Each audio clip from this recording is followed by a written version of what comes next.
There's something we learned that we wish we would learn early on in our marriage, and that is to take two cars to a party and to be okay with that. And so, not always, but sometimes we will take two cars because I know I want to hang out and talk to people and I'm not ready to go home early. For hours and Oh, hours and yeah, hours. whatever. Not that long. But I like people, and that's what fills my cup is engagement with people. Kathleen, I can tell this is resonating deeply. You are giving me a playlist. I totally love this. And the one thing that I hear more than anything throughout all of your conversation is respect.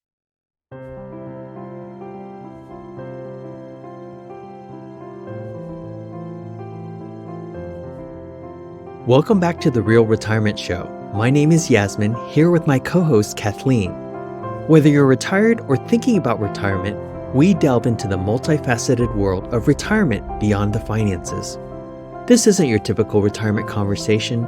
It's a vibrant journey into what retirement truly means in today's world. We bring you real stories from real retirees and experts discussing real challenges, surprises, joys, heartaches, and the myriad of emotions that come with retirement. From addressing family dynamics to mental and physical health to finding purpose, we tackle the issues that truly matter to retirees and those thinking about retirement. In this episode, join us as we delve into the compelling story of Jeff and Deana, a couple who epitomizes living intentionally.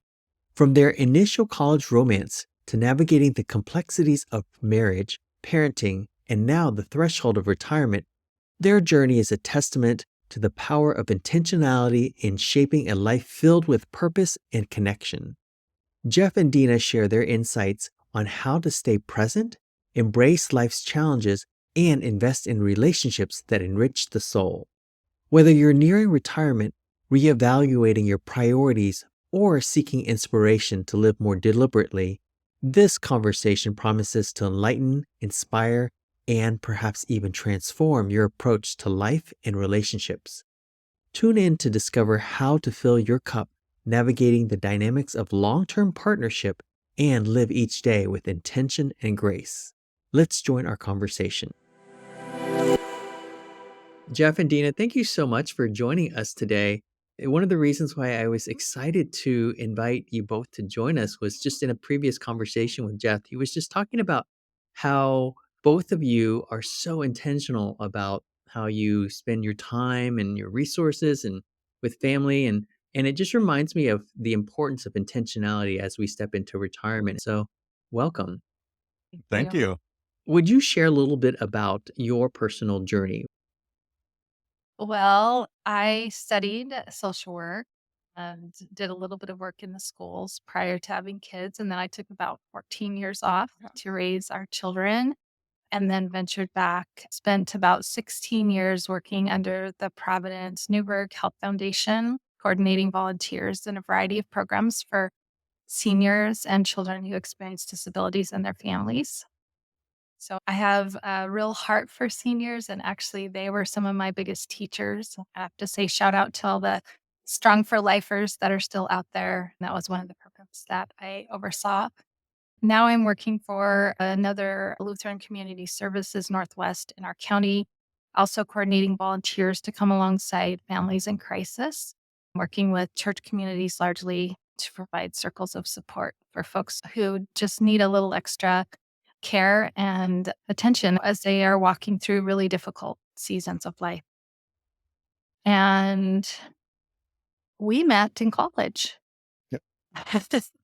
And he asked me out for a whole bunch of dates. I asked her out because I was so nervous, and back then we had to actually use phones to call. And I asked her out for three different dates at the same phone call because I thought I could get one out of three. I was playing the smart game. She had captured my attention my senior year in college. Yeah. And that's when we started dating, got married. We were living in California and are pretty much native Oregonian Idahoans. We celebrate 36 years. Yeah, I gotta get it right. 36 or 37 years of marriage this year. And what I like to say is that probably 33 of them, 33 and a half of them have been awesome. And Yes, we both do that. life, life is real. So we get to embrace it all. Well, congratulations on that. That's an amazing feat. I'm going to say that it is that sometimes. So my career started here in this town where we live at a university, and I worked in residence life and did a bunch of things with students then, and then had another job in the university that oversaw camps and challenge courses and retreat centers and all of that good stuff. And then spent my last 8 years in the College of Business with running programs there for graduate students, undergrad students. And then I've been on my own, doing my own business consulting and coaching for the last 10 years. And it's good. It's really good. Jeff, what is the name of your business? My business name is Intentionality. Oh, there we go. There, perfect. I like to say on purpose and with purpose, that everything we do and everything I do, I want to be on purpose and with clear purpose. And that's somewhat what we're talking about today. That's the theme. And so I'm curious, what does it mean for both of you to live intentionally? For me, it's getting up each day and saying, what does this day hold? And maybe it's going to bed the night before and saying, what does tomorrow hold? And how do I choose to embrace that? And a goal I've had most of my life, and it's really difficult to do, is to be present where I'm at all times. And so that's to be present here. And I'm one of those guys that is easily distracted. So that's been a big challenge for me. But that's, in short, that's what it means for me to live intentionally, is to pay attention and show up and be present. Yeah, that's a big question, really. There's a lot of pieces of things for me that I work to incorporate into my life because I also have a goal of being present where I am and bringing my best self to the world. And I'm more of an introvert, so I have a different set of things that I do that help take care of my soul, mind, body, soul, spirit, so that I can be present and with the people that I work with, the people that I walk alongside, my family. See life as a journey of listening, like listening to what truth is, my truth, to listening to other people. But also for me, what is the invitation for me today to be of service to others? But also, what do I need to listen to that's happening internally so that I can, again, be present with that so that I can show up for others? You mentioned something, both of you speak of being present, and we hear that so much. And yet there are many people who are struggling with that process. Explain a little bit to us today how we can embrace the art of being present and putting the other things aside that seem to crowd in a little bit, especially because I think that many people who retire experience loneliness. And I think sometimes it's because they're not living in the present and really appreciating what's there and what offers they have and opportunities they have. I guess the first thing that comes to my mind is I think it's so important to do our soul work, whatever that looks like or however you interpret that. But for me, that's included things like therapy. It's included meeting with a spiritual director. It's included having good friends that can speak into my life. And yeah, I think as we get older, it becomes even more important that we have done that work. And it's not ever too late either to start that. Like you can start that if you're in that position now and you're like, oh, I never did that. And it's starting to create barriers for me in my relationships and how I want to live this next phase of my life. There's lots of resources. And I feel like even the pandemic created a lot of opportunities to learn online, but there are resources in every community for things like that. That's great. Thank you. And Jeff, can you elaborate a little bit? What is your method? Yeah, it's a good, hard question, Kathleen, because it is in this day and age of stuff bombarding us. I believe that we are in charge of what we allow to bombard us. So if I've got a phone that is going to have a lot of stuff on it, I'm in charge of that. I can do what I can do with that. And I can decide if I want it to have lots of bells and whistles or if I don't want it to talk to me and make any noise or any bright lights or sounds or anything. So ultimately, it's being in charge of where I'm at. So even things that I do in my coaching world and I do with my friends and things I've learned along the way, for a phone, I learned that just sitting on the table is a distraction. I put it in my bag when I'm meeting with people. So it's not even there because subconsciously that's taking me away from the conversation. There's mindfulness practices of whether I'm looking at the windshield wipers in the car and paying attention and being aware, or using the tactile touch and being aware so I can show up for the meetings and the times that I'm getting together and doing work or with friends. If I'm aware, I will take a deep breath or 2 or 5 before I step into whatever said meeting that is, whether it's online or in person. So those are a few things that come to mind. It's being aware with our senses, right? It's the mindfulness practices and again, being intentional. And I think I would add too that everybody kind of has their own journey with this, and Yeah. we sort of have to like try a few things and figure out what works for you or what sort of connects you in those ways. And so I would say that it's been a meandering journey, at least for me, as I've been trying out a lot of different things and accepting myself as who I am, which is very different than who Jeff is and what he needs. And so I think there's just an invitation to explore. Jeff, you had mentioned the word practice, and I'm curious to learn a little bit more about what are the ways in which you practice presence and specifically presence for ourselves? Because we certainly can be present for others, but what are the ways in which you take time for yourselves and the things that you do in addition to, you mentioned mindfulness and Dina, you mentioned meditation, but what are some other ways that you practice your presence for yourself? That's a great question. This morning, this spot right here, actually, where we're sitting, is a space that I look out this window with my cup of coffee in the morning. So that's how I start. And I don't start at 6 a.m. like this beautiful person right here. And I don't go out and run like she just did this morning, 5 miles. I sit with my cup of coffee. And so the uniqueness of what is it to step into the day and be aware. So for one is to do that. A practice I've had to work against is getting caught up with the news and reading any kind of news feeds and setting that aside and reading a book or listening to a podcast. I've dabbled in meditation on and off and struggled with that. I find myself getting way too distracted. Morning pages, just free writing. That was a good exercise for a while. So I've got the personality that likes to just kind of bop around, and routine becomes boring to me. Boy, I've got one just like you. And I'm just the opposite. And the of two of course. you need to, the two of you need to talk because it drives her crazy at times, and we get to learn to live with that, right? I Because do. we're unique and different and beautiful. That's what's cool. It's And just it beautiful. is. It's really cool to see that he teaches me so much, and I hope You do. we learn from each other, which is really cool too. I was thinking of something about how well you communicate with each other and how different that communication is with yourself and with one another. But how would you navigate different ways in which you fill your cup?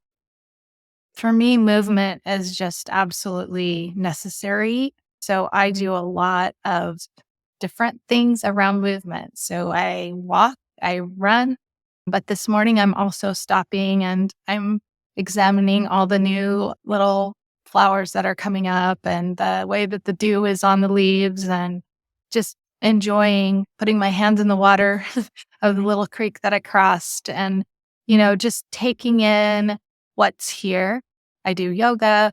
I've actually, the last few months, have been experimenting with dancing in the morning, which sounds kind of silly, but I've been dancing my It's awesome. prayers and the things like just welcoming the day with the dance. I keep all the curtains. I so I feel a little silly even letting people know, but it's something that I am trying in my own way to embody what I'm feeling, and that allows me, like back to your question, it allows me to get in touch. So with what I am feeling. My body is often the way that I feel tension or figure out that something's off. And so learning to listen to those signals. Yoga is really good for that, of course, too. Gardening, putting my hands in the dirt, all of those things are really important. And then, of course, I hike out in all of the wilderness spaces that are near and far. I want to go to as many of them as I can before I die. And so there's just such beauty everywhere. I find it's so fascinating, even to go to the desert and to be with those plants and see how they grow and observe them in these extremes. There's beauty everywhere. So of course, I love our maritime climate here, but anyway. I know it's been a long week when Deana says, okay, so what are our plans this weekend? And then quickly followed by, I have to get to the woods. I need to go to the woods, to the forest, to be along water. And again, living here in Oregon where we do, there's so many opportunities. And we fill our cups in different ways. That fills me up to be out in nature. If it's going to be a long hike, I can get a little grumpy. So, let's do a few other things. And once I get out there, it's fantastic. Deana's taught me so many things about being present in nature. And we'll even stop along the trail and take these micro moments. That's what I call them. I think you've got a name for it, but it's a micro moment of just stopping, being still, and listening. It's for longer than a minute, which feels like eternity, but amazing things that can be taken in that I would never recognize if I just kept on clunking down the trail. For me to fill my cup, though, is very different. Yesterday, I was up at Mount Hood, 2 hours from here, skiing by myself, drove up there. I love adrenaline types of activities more so. And I even have an app on my phone that will tell me how fast I'm going. So sometimes I want to see, it tells me how many runs I did, how many vertical feet. And so yesterday was the top speed was 32.5 miles an hour. And so, that's not fast enough. So I've got this competitive space in me that can be not always great. a little scary. I tell him not to tell me. I just want to know that he's home. I promise I'll call her before I leave the mountain and let her know that I didn't break any bones and that I didn't ski through the trees by myself. But so going to the mountains for me is to do those kinds of activities. We love together. We backpack in the summertime. We'll go out at 5, 7 days at a time and carry everything on our backs. And I met a lady yesterday at the lodge. So what I like in this practicing retirement phase right now is being able to go up, go ski a few runs, come back in. And then I had a coaching call, executive leadership coaching call with a guy from Nebraska. So I'm online looking at my phone. Technology is incredible. Sitting in the middle of this ski lodge and talking with my client and working through some big stuff with some personnel issues they got going on. And didn't realize I'm taking up the whole table. And this lady, and all of a sudden it's lunchtime and it's loud, but I somehow have that ability just to focus in. And she goes, can I sit here? Anyway, short story long, or long story short, I got off my call and then I got to talking to her. She's 65. I turned 60 this next month. And she was telling her story and she goes, yeah, I decided to start skiing again. And I found out that she sea kayaks, she bikes, and she lives 5 miles from where we live. All of a sudden, the world shrunk. And here is someone who's taking care of herself. And I was wondering, does she have a husband? And does he go with her? And so we got into some of that. And she goes, he hasn't chosen to live as well in regards to his body and his diet. And I refuse to sit at home and do nothing. And so we talked about clubs that she's joined and people she's met to be able to be in this space to do things that she loves that fill her cup. So it was a great conversation. And now I know a couple of clubs that we need to take a look at so that we can connect with people that like similar activities. We're always looking for people on the trail. Can we meet someone our same age that hikes about the same pace so we can get some hiking friends? So we're still working on that. I love how proactive both of you are in pursuing the experiences that fill your cup. And I'm curious, as you've each shared different ways in which you do so, how do you communicate or how do you navigate when you have different interests, different needs at different points in time to stay in sync? We have lots of conversation. Perfect. A lot of talking. Yeah. I think also just learning to give each other grace Grace and space. and space. Right. And like these things that I'm doing, I think probably early on, like Jeff probably did that for himself more than I did. And so then I was feeling angry and frustrated and how come he gets to do that? And I don't get it. So as a part of my process and journey and therapy around, okay, what are the things that I need to be doing to fill my cup? And so since we're both engaged in that, then there's a lot more, I feel like, generosity in our relationship around, you need this. I'm so glad you're getting to do this because I know this fills your cup. And we'll often tell each other that I'm so glad you're doing that. Go enjoy that because I know you're going to come back rejuvenated and ready to be here in our relationship. So I think that Yeah, there's something we learned that we wish we would learn early on in our marriage, and that is to take 2 cars to a party and to be okay with that. And so, not always, but sometimes we will take 2 cars because I know I want to hang out and talk to people, and I'm not ready to go home early. for hours and hours. Oh, and yeah, hours. whatever. Not that long. But I like people, and that's what fills my cup is engagement with people. Kathleen, I can tell this is resonating deeply. You are giving me a playlist. I totally love this. And the one thing that I hear more than anything throughout all of your conversation is respect. And that is woven through how you speak about one another and the quest for enjoying the opportunities the other person is having, not needing to be involved, but enjoying it through them. That's comes across loud and clear. So I just really want to praise you for that because those are the kind of things that I think you share with people and they become more like that through osmosis. Yeah. And I've even shared with some friends that we take 2 cars, and they're like, that would really help us because there becomes that tension point. And it's, we love each other, and it's not that we don't. We love each other so much that let's do some things differently. Well, And I'll go to a jazz concert at 9:00 at night when a friend invites me at 8:00. And Deana's, no way in heck am I going to do that. That's stupid. And I'm going, bring it on. I like things like that. And then she'll do things where I go, I'm not feeling it. And yeah, let's go.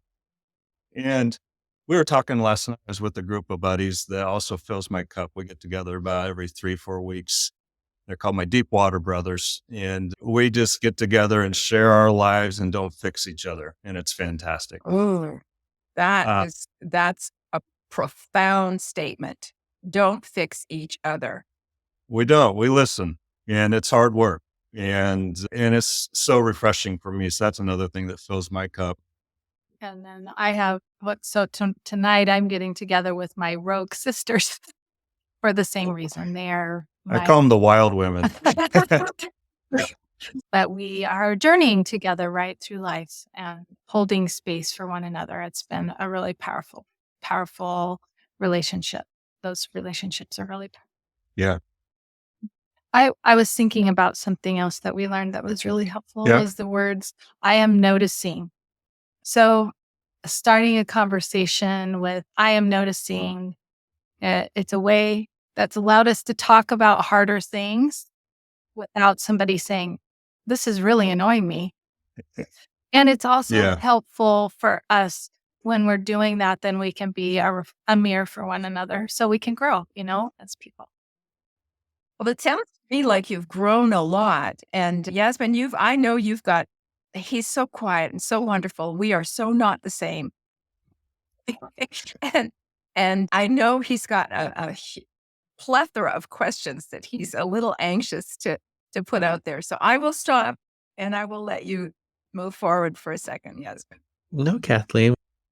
If you were to listen to some of our podcasts and conversations prior to this, we'd be jumping in all over each other. And I think it's part of our learning process, part of how we navigate and appreciate and respect one another. I love the fact that not only are you practicing the habits of filling your cup during this period of time as a means of practicing retirement, but you're also practicing your relationships as well too.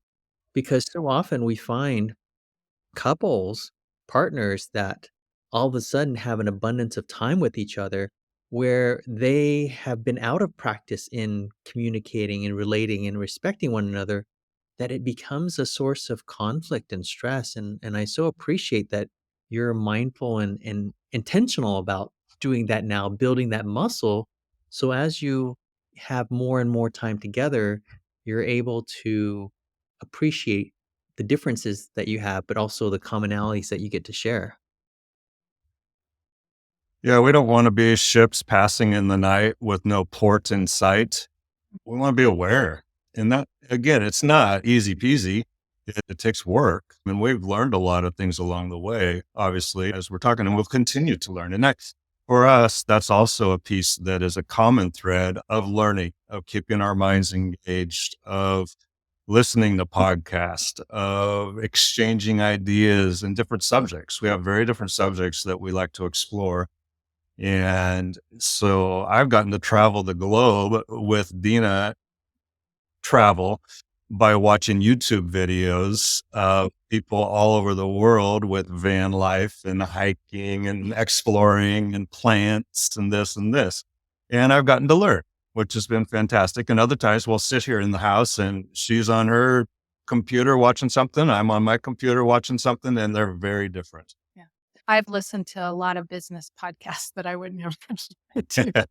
But, there's certainly a lot of overlap, right? In Oh, yeah. doing business well and walking alongside people, which is my work. So I think there's a lot of overlap. So it's been good to learn. It sounds to me as though you've really approached this as a partnership. And we talked a little bit about some of the stressors that happen when people retire and now they're full time together and they're trying to navigate that. And one of the things that sometimes crops up is the financial end of it. And they're not on the same page. What's your approach to finding oh, I see, I've hit a nerve. Having some commonality about your finances. Oh, it's just going to say. I think I'll just shut up at this point. Talk. Oh, we have struggled with this one. But, I think, let's see. So we have, In short, how do we say that? It has just definitely been an area of tension in our relationship for a lot of years. What helped us was creating a budget that we both agreed on. So we had a planner, a financial planner that kind of helped us. hiring a financial wealth advisor, huge, marital therapy. And then he helped us okay, your task is to create a budget that you both agree on. And then how do we work it out? And that's been really helpful for us. And then having conversations around, well, what are we going to give and who are we going to give to, and taking turns getting to decide with our extra how we're going to support people in our community. So that's fun. That has been fun. And part of that, creating that budget that we both agree on, has been we gave each other mad money. So we each have a little line item with a little bit of mad money that nobody else gets to decide what we do with. And we have very different approaches of what happens with that. And what are some other things around that you can think of? Seemed like there was something else I was going to. Yeah, it's been a commitment to what is enough, Mm-hmm. And that's an important question, I think, at this stage in life and throughout life. What's enough money? Or what's enough time? Or what's enough friends? What's enough? What's enough clothes? We have so much excess in this world. So to the money, as you well know, I'm guessing, is the emotions of money create often not this, but this. Mhm. And we came from very different backgrounds, and I'm an emotional spender and she's an emotional saver, and in short, and that created its opportunities to have some really hard conversations. And having someone that we meet with to talk about our money has been really helpful. And then making commitments. We're in this together. Mhm. And then I don't feel, I would feel punished. We can't spend this. And I want to go have experiences and do stuff, and realizing that if we want to do that, really being committed to doing this so that we have that to do this. Uh, we could spend 3 or 4 hours talking about all the things that we've learned in that regard. The takeaway here, though, is that you had someone who, quite frankly, coached you through that process. And Yes. then you were committed to it and were consistent with it. And you had those common goals decided and designed together. So I think that's a beautiful way to approach that whole element of retirement. Yeah. Thank God for Jerry. Yeah. Jerry is a savior. And we realized one of the best ways, we just realized this. We were traveling to Idaho and we had our yearly financial planning session, and we had to make a last minute trip kind of thing. And so we sat in a park in a beautiful forest that is a place that Deana loves. And the the internet worked well enough. We sat outside in the pine trees. Jerry's in his office back here, and had our meeting. And so that's the best. It's like, why have we not had those kind of meetings where we're sitting in this very conducive space where it takes that out of the money? Yeah. Yeah. Yeah. Oh my God. That's a really good, we should coin that phrase. I called it yuck, but I love what you just said. It's very challenging and emotions percolate during that conversation. And sometimes they're not always positive. So I really admire your approach. Well, and I think too for myself, because I grew up with not a lot. And so that sense of hanging on. So part of my soul work, right, has been learning to loosen up and approach things with more open hands. So it's not just him not spending wildly, but it's also me learning to spend and to enjoy it. And I get excited when she spends money, because then I don't feel as guilty. And we're coming back from Idaho in a long, hard week, and we may touch on this, but with Deana's parents and hospice and conversations around all of having, elderly parents. And we really needed to kind of detox before we step back into life here as we know it.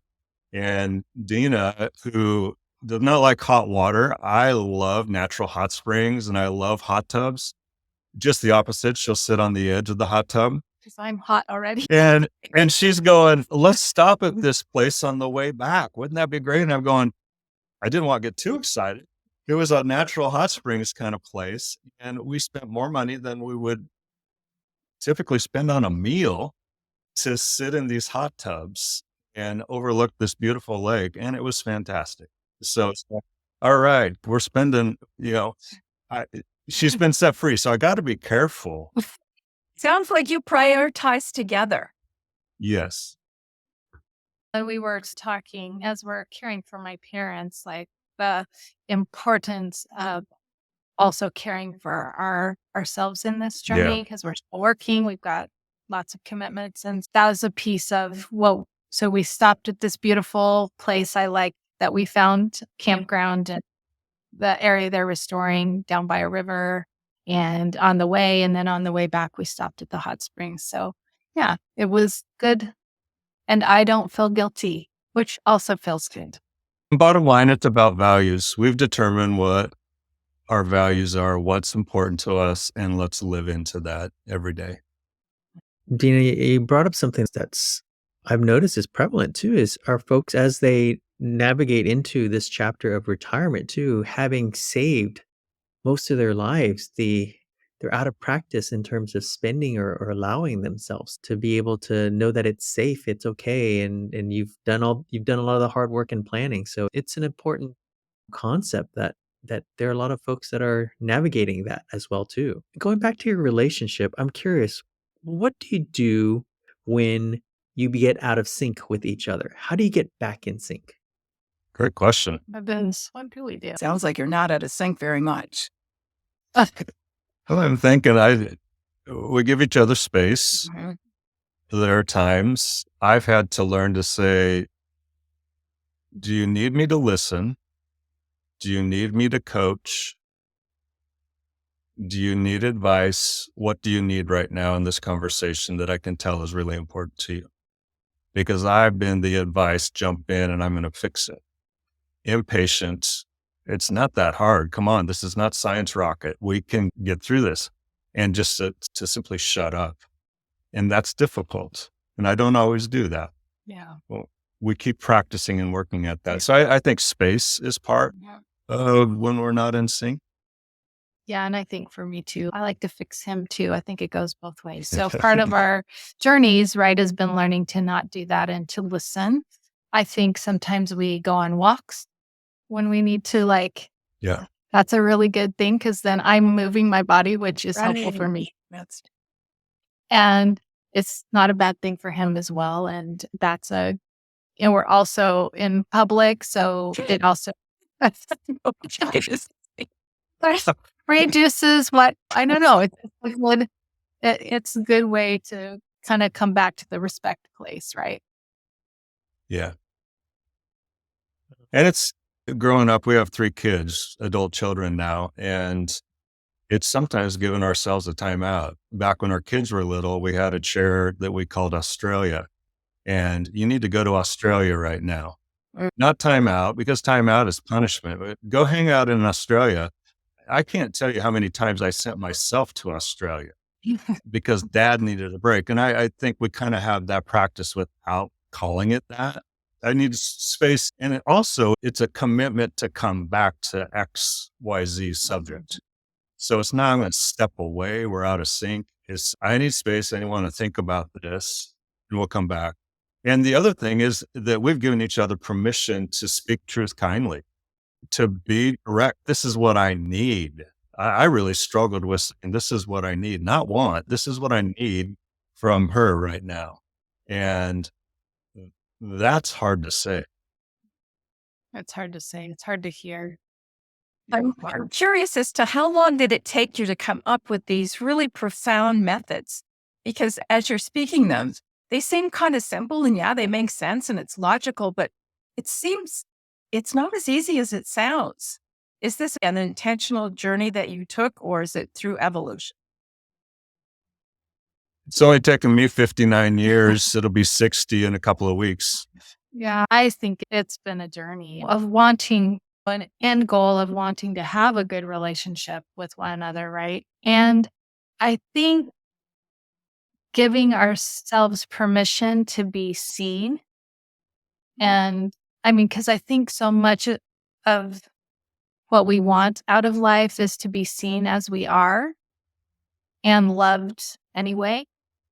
And so as we have done our own sort of internal soul work, that's given us the capacity to allow the other person to show up as they are and to see them and to respect them and love them in that. And I think the other piece of that, as I was hearing Jeff speak, was we have been willing to really own our stuff. We've been willing to say, yeah, I can see how that would make you feel. I hear that, I see that, I'm so sorry. To own the things that when we make mistakes as humans, that's also been a part of that's been there all along. It's powerful. Wow. Kathleen, did you have any other? I have a million questions because I think that what you've done is really given our listeners a really intense roadmap. Although it seems soft in the edges, but it really is intentional and intense. Because if you don't do it, it's not going to happen. I think the point that you make is that you live intentionally and it's not by happenstance that your life has that you have now has been created to give you both the space and the ability to be yourself, but then yourselves together. And I'm just profoundly impressed. Gray divorce is a huge issue for retirees. And I think this episode is going to be perfect example of how to get on the path to prevent that from happening, because there isn't any way in the world that someone with the attitudes that you've just demonstrated would end up in a courtroom. It just wouldn't happen. Yeah, and we've seen that happen with friends, and I've seen that happen with the vacuum that all of a sudden shows up when I'm working and now I'm not. Yes. I can sit in a restaurant and overhear a guy say, I've got 444 days and then I'm out of jail, kind of thing. And I'm going, what a miserable life. What a bummer. And I wanted to go, dude, come on. And retirement, whatever that means, we're going to continue to serve and to work and to play. And it's life. So it's living well now and being well now so that we can live and be well later. And we were given a gift from our son and his wife that said, we've watched Grammy and Papa and Grandpa and Grandma, our parents that are still living, which is a huge gift to us. Right. We've watched them age and then not have the abilities physically to go do things that they wanted to do. And they gifted us with trips, surprise unique to who we are and honoring of who we are, and took Deana to the Swiss Alps to go hike hut to hut. And they were the tour guides and they spent time together. I will be going next February to Japan to go powder skiing for 2 weeks. And they're handing this gift to us because they want to be with us now while we're able-bodied, whatever that means. And so it's like, just the fact that they gave that to us, I don't have to go on the trip. That was like, oh my gosh, this is pretty powerful. So I would like to think we've modeled some of that and helped our kids in that space.